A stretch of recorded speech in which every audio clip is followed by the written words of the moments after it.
దేవుడు అంటాడు, ఎవరు మీ తోడు ఉండాలో నేను నిర్ణయిస్తాను. అందుకే హల్లెలూయా చెప్పమంటాను. హల్లెలూయా చెప్తారు. ఇప్పుడు దేవుడు అంటాడు, నీకు అక్కర్లేనోడు నేను పెట్టను నీ పక్కన. ఈరోజు చాలా మందికి ప్రశ్నలు ఉన్నాయి. ఈ మనిషి ఎందుకు నన్ను విడిచిపోయాడు? నేనేం తప్పు చేశా? నేనేం మోసం చేశా? నేనేం అన్యాయం చేశా నన్ను విడిచిపోయారు? నేను మంచి కదా కోరాను.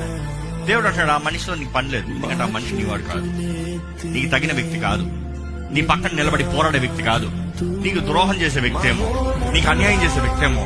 దేవుడు అంటున్నాడు, నేను తుడిచివేసేస్తాను. నేను పరీక్ష పెట్టి నీ జీవితంలో ఎవరెవరు అక్కర్లేదో వాడిని తీసివేసేస్తాను. అందుకని మన దేవుని స్తుతించాలండి. కొంతమంది మనుషులు మన జీవితాన్ని విడిచిపోతారు. విడిచిపోయినప్పుడు మనం స్తుతించాల్సిన అవసరం ఏంటి తెలుసా? దేవా, చెత్తని తీసావు వందరం. ఎందుకంటే నీ అనుమతి లేకుండా ఏ మేలైంది నా జీవితం నుంచి పోదు. నీ అనుమతి లేనిది ఏ మంచి వ్యక్తి సహాయకుడు నా జీవితం నుంచి పోవడం. నువ్వు కోరిన వ్యక్తి ప్రతి ఒక్కరు నా జీవితంలో ఉంటారు. నీ చిత్తంలో లేని వారు మాత్రం పోతారు. అది నీవే చేస్తున్నావు, నీకే వందనాలు. We need to have faith.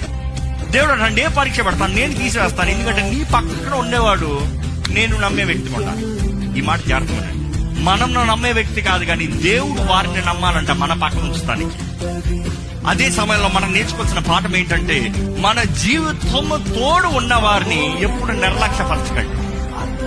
మనకు అక్కర్లేని వారిని దేవుడు మన జీవితం నుంచి తీసివేస్తాడు.